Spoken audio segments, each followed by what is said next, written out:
Iya, kita kembali di iNews Today dan kita akan lanjutkan perbincangan terkait berbagai permasalahan seputar aplikasi Sirekap yang dikeluarkan KPU. Ya. Masih dengan Mas Ray Rangkuti, pakar politik, dan Mas Alfon sebagai pakar pengamat keamanan cyber. Mas Alfon, kembali ke masalah Sirekap. Mas Alfon, kalau di sosial media ada beberapa orang yang menyebutkan ada backdoor begitu ya di balik aplikasi Sirekap ini yang dapat mempengaruhi atau menentukan perolehan dari pasangan calon presiden atau wakil presiden tertentu. Tanggapan Anda seperti apa, Mas Alfons?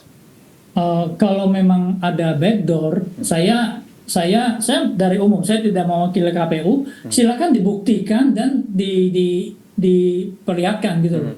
Jadi itu sesuatu yang tidak benar dan melanggar hukum kalau ada backdoor gitu. Tapi dari pengamatan yang dilakukan, jadi Anda bisa cek ke ada komunitas yang melakukan pengecekan di @gilangraka ya di Twitter. Di sana mereka melakukan tabulasi atas kesalahan perhitungan. Jadi di sini yang terakhir 583 kesalahan, di situ ada datanya semua dari seluruh Indonesia. Lalu ada situng suara pemilu Sirekap berapa, form C1-nya berapa, selisih positif dan negatifnya berapa. Nah, sementara ini berjalan terus ya. Untuk 01 itu selisih positif 393.291. Untuk 02 579.732 selisih positif. Untuk 03 4344614 itu selisih positif.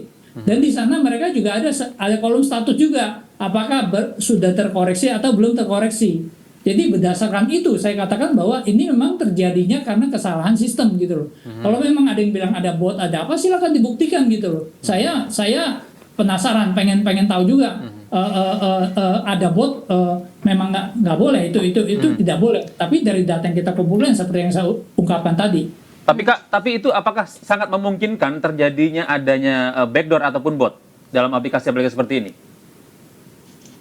Kalau dari sisi aplikasi backdoor ya tergantung yang buat. Kalau memang dia buka bisa backdoor ya bisa aja gitu loh. Baik. Jadi ini mempertaruhkan kredibilitas KPU, tetapi kita nggak bisa menuduh saja tanpa bukti gitu loh. Baik. Bahwa nanti ada paslon yang suaranya terkerek, ada yang tidak terkerek. Oke, kalau terjadi pada satu paslon naik kita harus curiga itu, saya setuju. Tetapi kalau terjadi pada seluruh paslon, saya pikir ya ini kemungkinan besar memang kesalahan sistem. Jadi ini harus dibuktikan. Kita nggak bisa dengan klaim-klaim atau hanya 1-2 data saja. Baik, ya. Kita ke Mas Ray. Mas Ray, lalu juga tadi berbicara tentang kita harus buktikan. Jika nantinya ada bukti-bukti ini, kita sudah melihat ya banyak terjadi juga di berbagai wilayah gitu ya, terkait perbedaan hasil suara dari form C dan juga di Sirekap KPU.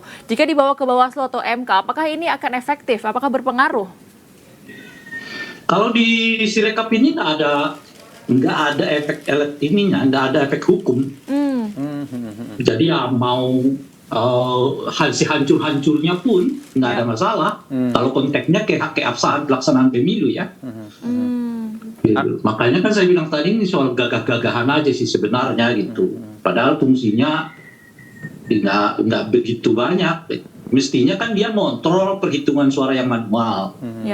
Jadi kalau orang ricuh soal benar nggak saya dapat 100, lihat deh yang di elektroniknya gitu. Nah sekarang yang terjadi sebaliknya, elektronik itu dikontrol oleh yang manual kan. Kalau begitu buat apa lagi yang elektroniknya gitu. Jadi itu hancur-hancurnya pun nggak ada efeknya karena yang tetap dirujuk itu yang manual. Ya. Baik. Terima kasih Mas Ray atas informasinya pada pagi hari ini. Mas Alfons juga terima kasih kesempatannya sudah bergabung bersama kami di iNews Today pada pagi hari ini. Selamat beraktivitas. Terima kasih. Assalamualaikum. Selamat pagi. Salam sehat Mas Ray, Mas Alfons.